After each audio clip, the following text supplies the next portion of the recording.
محافظ ہے، مکتب کو آباد کرتا ہے، اللہ کی سب سے مقدس ترین کتاب قرآن کریم کی تعلیم دیتا ہے، اس کی تنخواہ 3000۔ السلام علیکم ورحمۃ اللہ وبرکاتہ۔ دوستو، امید ہے کہ آپ سب بخیر ہوں گے۔ چلیے آج کا ویڈیو شروع کرنے سے پہلے آپ سے چھوٹی سی درخواست ہے کہ آپ چینل کو ضرور سبسکرائب کریں، لائک اور شیئر کریں۔ چلیے آپ کا وقت ضائع کرنے سے پہلے بہتر ہے کہ ویڈیو شروع کیا جائے۔ 5000 7000۔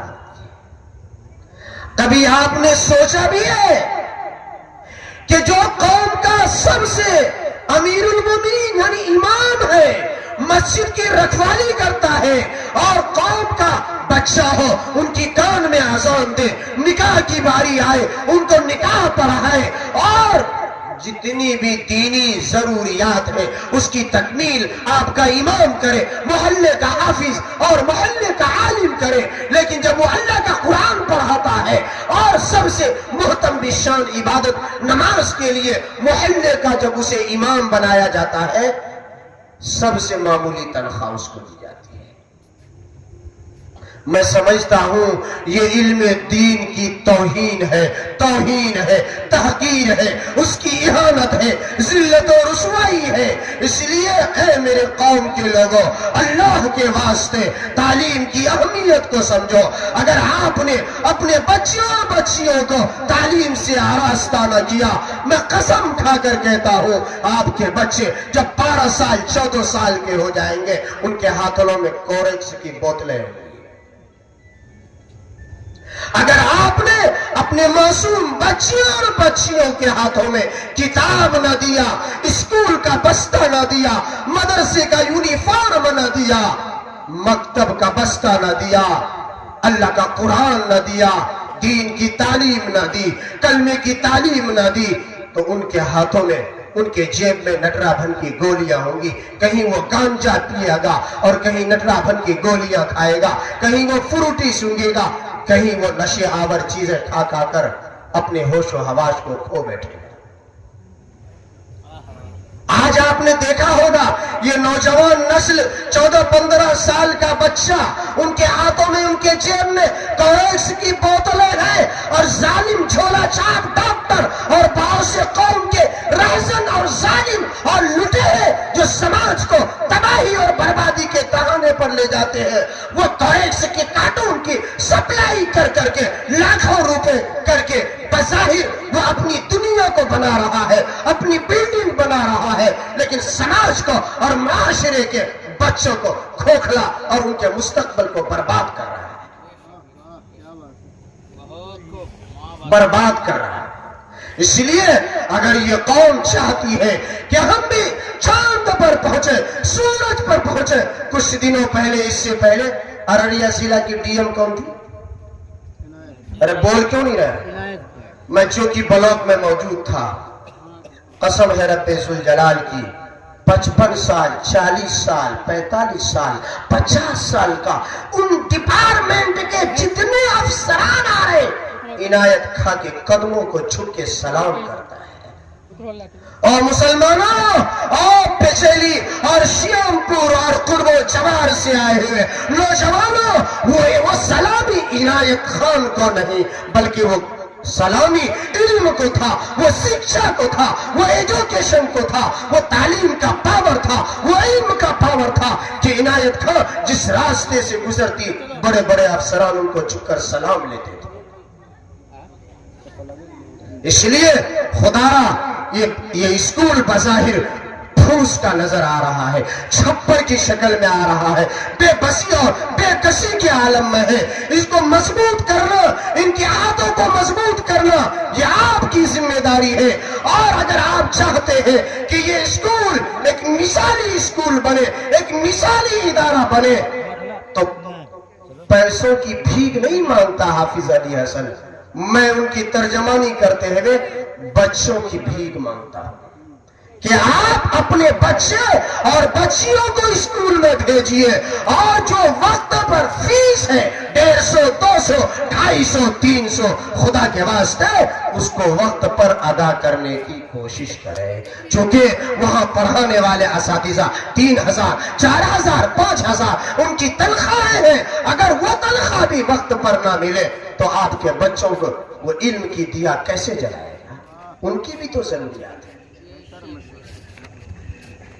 اس لیے میرے محترم بزرگوں اور دوستوں، خدا کے واسطے جہاں اپنے بیٹوں کو آپ تعلیم یافتہ بناتے ہیں وہی میرا نظریہ ہے اپنی بچیوں کو بیٹوں سے زیادہ تعلیم کی ضرورت ہے. الحمدللہ یہ ڈینگا چوک میں مفتی نعمان اختر نے جہاں دارالعلوم صدیق نگر 2017 کے آخر میں وہ ادارہ قائم ہوا ہے، میں اپنی آنکھوں سے دیکھ رہا ہوں کہ سیمانچل یعنی جو کہ پلاسی رانی گنج بلکہ ارریہ اور پورنیہ ضلع میں یہ 6.5 سال کے قلیل مدت نے دارالعلوم صدیق نگر اور جامعۃ الصادقہ نے جو ترقی کے اعلیٰ مراحل طے کیے ہیں، میں سمجھتا ہوں بڑے بڑے اداروں کے حصے میں اللہ نے وہ حصہ نہیں ہے.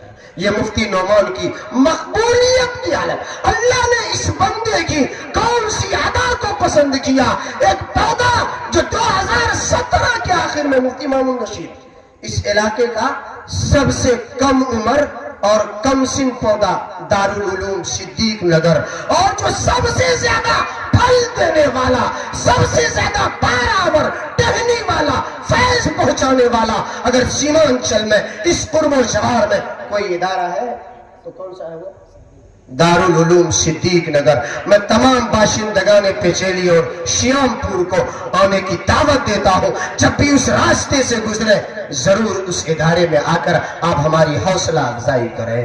80 کلو سے زائد چاول ایک دن کا خرچہ ہے، 400 سے زائد بچے اور بچیاں ہیں. میں آپ حضرات سے اس اسکول کو آپ لوگ اوجے سوریا پر پہنچائیں، اپنے بچے اور بچیوں کو اس اسکول میں بھیجیں. اگر کوئی چاہتے ہیں ہم اپنے بچے کو حافظ بنائیں، ہم اپنی بیٹی کو حافظہ بنائیں، ہم اپنی بیٹی کو عالمہ بنائیں، آپ کے پڑوس میں یہاں سے 5-6-7 کلو میٹر کی دوری پر ڈینگا چوک مینا دارالعلوم صدیق نگر آئیے، اپنے بچے کو حافظ قرآن بنائیے، اپنی بچیوں کو حافظ قرآن بنائیے، اپنی بچیوں کو عالمہ بنائیے.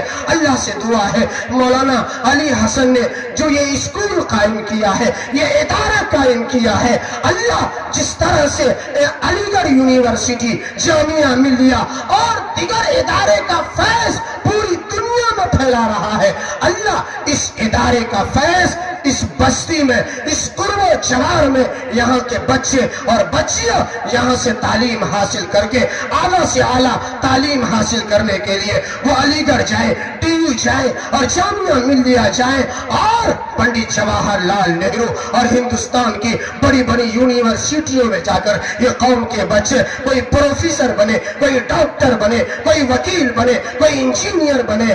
اور بہار کی ایک بٹیا کیا بن گئی؟ کیا بنی بہار کی ایک بٹیا؟ ارے بول کیوں نہیں رہے؟ پائلٹ بن گئی. کیا بن گئی؟ پائلٹ بن گئی. اس لیے دوستو بیٹا ہو یا بیٹی، بیٹی کے ساتھ ان کو اعلیٰ تعلیم دلانے میں سوتیلا سلوک نہ کرے بلکہ شریعت کے دائرے میں پردے کا اہتمام کرتے ہوئے ان کی عزت و آبرو کے خیال رکھتے ہوئے جس ادارے سے آپ مطمئن ہو، جہاں آپ کو اطمینان ہو، ان اداروں میں داخل کرا کر اپنی بچیوں کو بھی اعلیٰ سے اعلیٰ تعلیم دینے اور دلانے کی کوشش کریں. اللہ سے دعا ہے اللہ تعالی ہم سبوں کو کہنے سننے سے زیادہ عمل کی توفیق عطا فرمائے. ابھی اس سے پہلے مولانا نے بتایا تھا کہ آج قوم کے بچے کوئی کہیں نشہ کر رہا ہے، کوئی گلی ڈنڈا کھیل رہا ہے. اصل میں کوئی ان کا پرسان حال نہیں. پہلے زمانے میں جب ہم لوگ چھوٹے تھے اگر گلی ڈنڈا کھیلتے تھے سماج کا کوئی بزرگ چاٹا مار دیتا تھا، کان پکڑ کے لال کر دیا کرتا تھا اور ان پر سخت سرزنش کیا کرتا تھا. لیکن آج ہمارے بھی غلطیاں ہیں. اگر میرے بچے کو کوئی ڈانٹ ڈپٹ دے، اگر میرے بچے کو کوئی ایک تھپڑ مار دے تو بڑی بڑی لڑائی اور جنگ ہو جاتے ہیں, کیس مقدمے ہو جاتے ہیں. یہ سماج کا ہر گارجن, سماج کا ہر حاکم ان سماج کے بچوں پر, اپنا ہی بچہ نہیں بلکہ سماج کے بچوں پر بھی کڑی نظر رکھے, اور خاص طور سے بیٹیوں پر بھی کڑی نظر رکھے, تبھی جا کر یہ سماج میں سدھار اور سماج ترقی کر سکتا ہے. اس لیے اللہ سے دعا ہے, اللہ اس ادارے کو, اللہ اس اسکول کو دن دنی رات چوگنی ترقی عطا فرمائے. یہاں ان کے ڈائریکٹر اور بانی اور یہاں کے تمام اساتذہ اور کارکنان کو اللہ دونوں جہاں میں کامیابی اور کامرانی سے ہمکنار فرمائے. انہی باتوں کے ساتھ میں آپ لوگوں سے رخصت ہوتا ہوں. وآخر دعوانا الحمدللہ رب العالمین. ماشاءاللہ, بہت خوبصورت, بہت بہترین پیغام, لاجواب پیغام اور شاندار پیغام. جو اصل میں بات ہونی تھی, واقعی حضرت نے پوری جانکاری, پوری توانائی, پوری طاقت, پوری اندر کی جو ان کی صلاحیت تھی علم کی موضوع پر آپ کے سامنے رکھ کر آپ کو بیدار کرنے کا کام کیا ہے. اب اس پر عمل کرنا اور نہ کرنا یہ آپ کے ذمہ ہے. آپ کو کیا کرنا ہے یہ فیصلہ کرنا ہے. جو پیغام دینا تھا دل کے کلید خطاب کے ذریعے آپ کی سماعتوں تک پہنچا کر آپ کو بیدار کرنے کا بیدار کیا ہے اور آپ کو بیداری دینے کا کام کیا ہے. اللہ ہم سب کو ان تمام باتوں پر عمل کرنے کی توفیق عطا فرمائے. دیکھیے گا یہ شعر, دیے علم کے تم جلاتے چلو, دیے علم کے تم جلاتے چلو, جہاں کو ادب سے سجاتے چلو, سجے علم و فن سے تمہارا چمن, ہنر کے کرشمے دکھاتے چلو. نہ ہو علم تو زندگی جہل ہے, قدم اس کی جانب بڑھاتے چلو, قدم اس کی جانب بڑھاتے چلو. تو دوستو لیجیے, اب آپ کے سامنے زیادہ وقت آپ کو بیٹھانے کے لیے ہے. تھوڑا سا میں آپ سے گزارش کروں گا کہ بہت دیر آپ نے سنا اور الحمدللہ بہت اچھے سے سنا. سب لوگ اگر یہاں سمٹ کر کے آگے آ جائیں گے انشاءاللہ مفتی نعمان صاحب کو سننا ہے, پھر حضرت مولانا مفتی مامون رشید صاحب کو سننا ہے, اور حضرت کی دعا سے انشاءاللہ اس پروگرام کا اختتام ہو جائے گا. اس لیے سب لوگ محبت کے ساتھ ماشاءاللہ شروع سے آخر تک آپ لوگوں نے مانا ہے. اس وقت اگر مان لیں گے تو خدا کی قسم یہ سمجھ لیجئے کہ میں بھی اپنے آپ کو خوش قسمت سمجھوں گا. یہ پروگرام کی مقبولیت کی دلیل بھی ہو جائے گی انشاءاللہ. سب لوگ سمجھ کے آگے آ جائیں انشاءاللہ. اب میں چاہتا ہے کہ اس شخصیت کو آپ کے سامنے رکھو جو الحمدللہ